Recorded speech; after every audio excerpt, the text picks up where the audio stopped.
గంత పెద్దోడు కాదు మాకు తెలుసు. ఆయనే చెప్పింది చాలా సందర్భాల్లో, చిచి ఈ బీజేపీ పార్టీ నేను ఎట్లుంటానా, నన్ను మా సుజనా చౌదరిని చెయ్యి విరిచి ఆర్బిట్రిస్ట్ చేసి తీసుకుపోయారు, మమ్మల్ని ఈడీలు వేస్తాం, మమ్మల్ని ఇండ్లు వేస్తాం భయపెట్టి తీసుకుపోయిన పార్టీ. నేను ఎప్పటికీ చంద్రబాబు మనిషిని,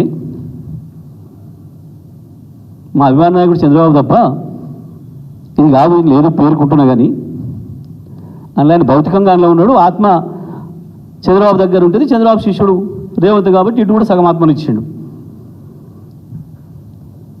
సీసీ ఫుటేజ్ సిద్ధమాను సీఎం రమేష్ తీద్దామా తేజ్ తుగ్లక్. చంద్రబాబు ఢిల్లీకి వచ్చిన ప్రతిసారి మొత్తం వచ్చి నుంచి పోయిందాక నువ్వే ఏమంటుంటావా ఉండవా? ఇవాళ బీజేపీతో పోతానే కాదు, అంతకుముందు కూడా ఇక గాయన లెక్క అంత పద్ధతి ఏం మాట్లాడిండు.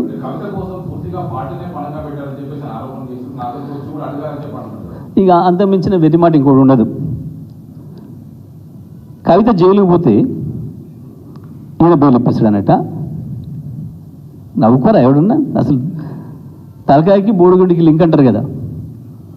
కవిత జైలుకి పోతే బెయిల్ ఇచ్చేది కోర్టు. జస్టిస్ గవాయ్ గారు మొన్న కేరళలో మాట్లాడుకుంటూ చెప్పిండు కవిత గారు బెయిల్ గురించి.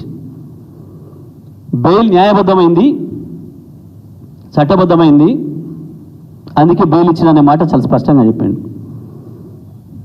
దీని మీదనే మాట్లాడినందుకు రేవంత్ రెడ్డికి సుప్రీంకోర్టు చీవాటు కూడా పెట్టింది, తప్పైందని అవిడిబిడి కూడా వేసాడు కదా. ఈ అటువంటి దాని మీద గీన ఎవరో చిల్లర మాటలు మాట్లాడితే అది కూడా మనం చర్చించుకోవాల్సిన విషయమా?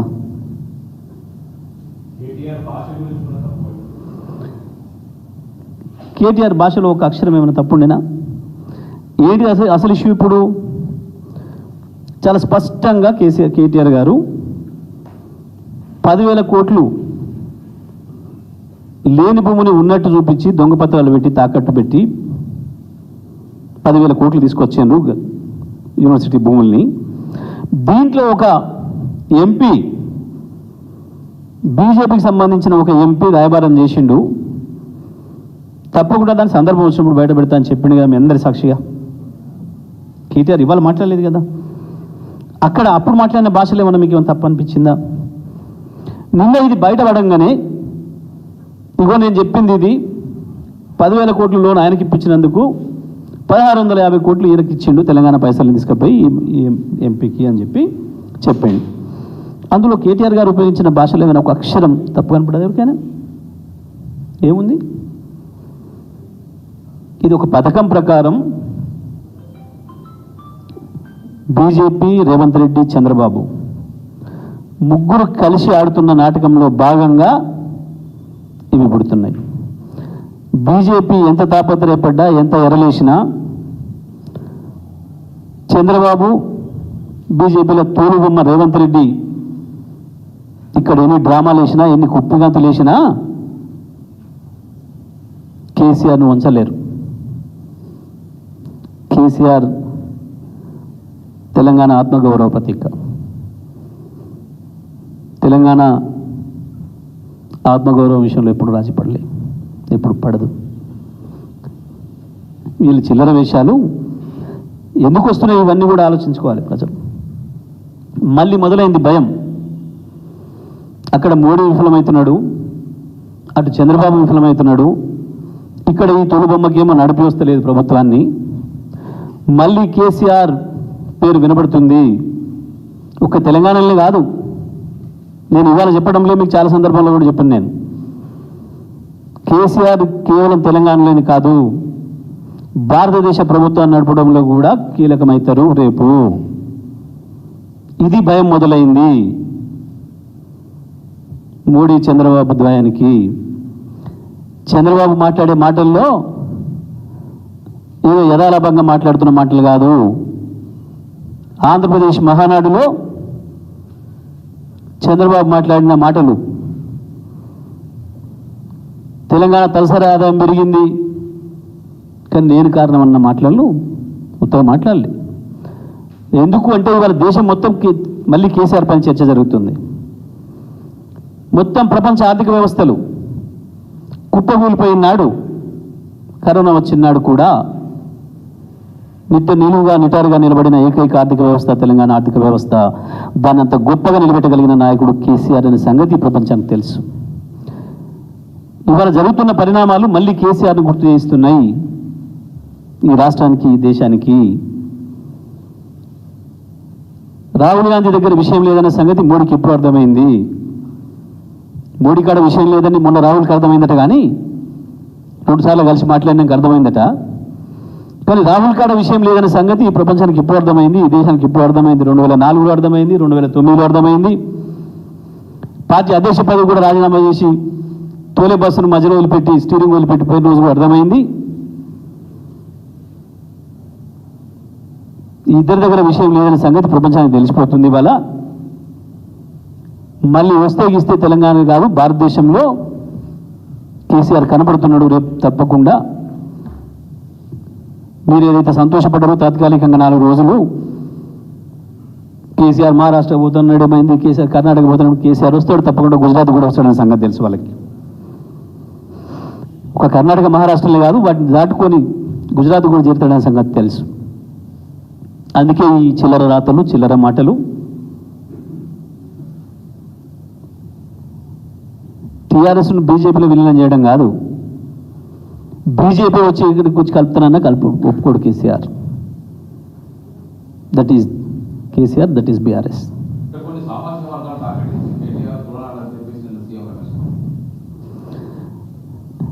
కులం గురించి వెళ్ళి ఇప్పుడు తెలంగాణలో మాట్లాడతామా? ఈ కులగజ్జి నాయలు వాళ్ళు ఎప్పుడన్నా ఉందా అసలు మనకి తెలంగాణలో కులం విషయం, కుల ప్రస్తావన? కులభావనే ఉంటే అవుతారా కేసీఆర్ కానీ, కేటీఆర్ కానీ, నేను కానీ, ఇంకోరం కానీ? మాట్లాడుకున్నామా ఎన్నడన్నా మనం? ఇంతమంది మీడియా మిత్రులు కలిస్తే కూడా ఎప్పుడన్నా మన కులాల గురించి అసలు మనకి ఇప్పుడు ఒకరి కులం గురించి ఎవరికన్నా తెలుసా అసలు మనకి? కానీ ఆడ ముందే వాసన వస్తుంది. కులం వాసనతోనే మాట్లాడుకుంటారు అక్కడ. కులగజ్జి నాయలు వాళ్ళు అంతో ఇంతో అంటితే వాళ్ళ గురువు వాళ్ళ శిష్యునికి అంటింది కులం పిచ్చి. మాట్లాడాడు కదా మొన్న, బట్టలు ఉతికే సాకులు ఆయన అన్ని, చేపలు పట్టుకునే శ్రీహరి అని పిచ్చి మాటలు అంటుకుంటే వాళ్ళ ఇళ్లలో వండిన వాళ్ళకి సంవత్సరాల తరబడి చేయడం చేసిన వాళ్ళకి అంటుకుందేమో కానీ ఆ పిచ్చి మాకేం అంటలే.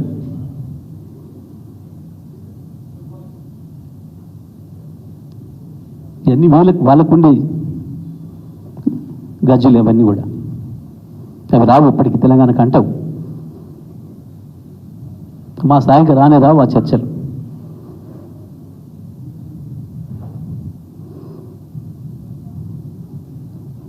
ఈ చిల్లర మాటలు, చిల్లర వేషాలు. ఇప్పుడు దొరికిపోయిన దొంగ అంతకు మించి ఏం మాట్లాడతాడు? దొరికిపోయిన దొంగ అంతకు మించి ఇంకేం మాట్లాడగలుగుతాడు? ఇలాంటి చిల్లర మాటలు మాట్లాడి డైవర్ట్ చేయాలని మీడియా మిత్రులకు కూడా నా విజ్ఞప్తి. మీకు స్పష్టంగా కనబడుతుంది, దొరికిపోయారు. 10,000 కోట్లకు ఆయన మధ్యవర్తిత్వం చేసింది వాస్తవం. దాని కింద 1,650 కోట్లు అయినా తెలంగాణ సొమ్మును తీసుకుపోయి కట్టబెడుతుంది వాస్తవం. 2 రెడ్ హ్యాండెడ్కి దొరికిన విషయాలు. మరి దీంట్లో నుంచి తప్పదారి పట్టడానికి ఏం చేయాలి? దాని కొరకు ఇదో పనికిమాలిన చర్చ, పనికిమాలిన మాటలు. నువ్వు కాదంటే చెప్పు. ఇంకోటి రిత్విక్ నాది అది కాదు, మరి అదొకటే మాట అనేస్తే అయిపోద్ది కదా. ఈ చెత్త వాడడం ఎందుకు ఆగినావు? రిత్విక్ నాది కాదు అని అన్నావు, ఓకే, దాని మీద నిలబడతావా? రిత్విక్ నాది కాదు, నాకు సంబంధం లేదనే దాని మీద నిలబడతావా? ఒకవేళ అదే అయితే కేటీఆర్ పొరపడ్డట్టున్నాడు, అది నాది కాదు అన్నట్టు ఒకటే మాట సరిపోద్ది కదా.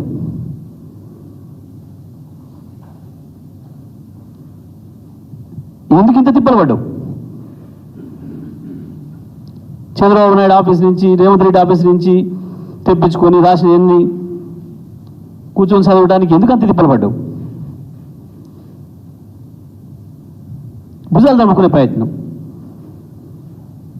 మనం కూడా ఒక ఆయన భుజాలు తడుకున్నాడు చూడు.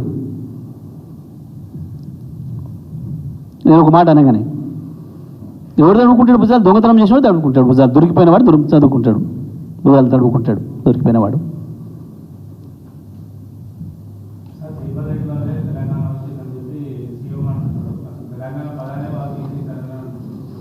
ఇవది నువ్వు లేట్ వచ్చినట్టున్నావు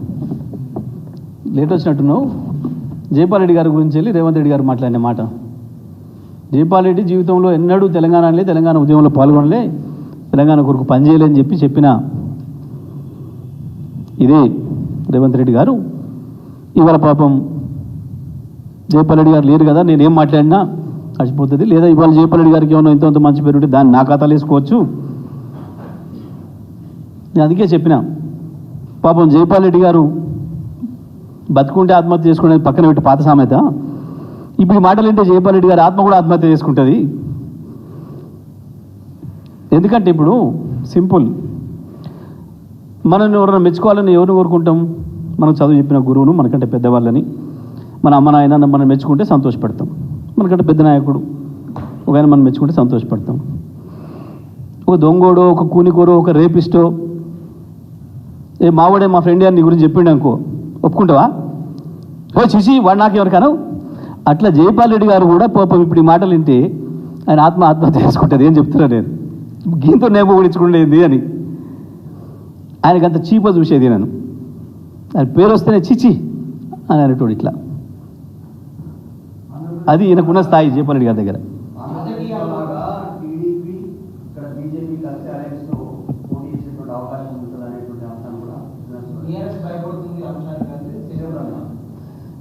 ఇక్కడే మీకు అర్థమైంది, మంచి ప్రశ్న ఇస్తారు. ఇక ఆల్రెడీ టీడీపీతో పోతుండే బీజేపీతో టీఆర్ఎస్ కలిసి ఎక్కడిది, బీఆర్ఎస్ కలిసి ఎక్కడిది, ఇక ఆయన చెప్పిండు కదా ఈ మాట కూడా. అంటే ఇది పసలేని ఆరోపణ, అర్థమైంది కదా మీకు? అది కలిసే ఉన్నాయి, కొత్త కలిసేది ఏంది? ఇప్పుడు ఈయన ప్రత్యేకించి మాట్లాడిన ఈయన భౌతికంగానే బీజేపీలో ఉంటాడు, ఆత్మ అంతేనేమో చంద్రబాబు దగ్గర ఉంటుంది. ఆ ఆత్మలో కొద్దిగా అంతా ఇప్పుడు ఇక్కడ రేవంత్ కాడు ఉంటుంది. ఇప్పుడు మీరు మొత్తం ఈయన రోజువారీ చర్యలు తీయండి. ఢిల్లీలో బీజేపీ ఆఫీస్కి పోయిన సందర్భమే లేదు. ఎప్పుడున్నా ఉంటేనేమో చంద్రబాబు గారికి సంబంధించిన ఆఫీసు ఢిల్లీలో, లేదా రేవంత్ రెడ్డికి సంబంధించిన ఇల్లు ఆఫీస్, అతి ఎక్కువ కాలం. మీరు గమనిస్తే నిన్న జైపాల్ రెడ్డి గారి అవార్డు ఇచ్చే సందర్భంలో మాట్లాడిన రేవంత్ రెడ్డిని, మొన్న కొల్లాపూర్ పోయి మాట్లాడిన రేవంత్ రెడ్డిని, ఇద్దరిని ఒకే చోట పెట్టి చూపించండి మీడియా మిత్రులు ఎవరైనా, ఏం కనపడుతుందో మీకు. ఎంత అద్భుతమైన నటన కౌశల్యం, అబద్ధాల మీద నటన చేసే ఆయన అద్భుతమైన ప్రతిభ. తను మాట్లాడిన దానికి తనకే పోలిక పొంతన లేకుండా, ఇక నిన్నటి మాటలు వింటే, నిన్నటి మాటలు చూస్తే పాపం తప్పకుండా గోబెల్స్ కనుక పుట్టి వస్తే ఆత్మహత్య చేసుకోవడం గ్యారెంటీ. గోబెల్స్ నేను అర్హుణ్ణి కాదు, దీనికి నాకు ఇచ్చిన పదవికి ప్రజలు 100 సంవత్సరాలైనా కూడా ఇంకా ఈ ప్రపంచ ప్రజలందరూ అబద్ధం చెప్పాలంటే గోబెల్సే అని చెప్పి గోబెల్స్ గురించి మాట్లాడుకుంటున్నారు.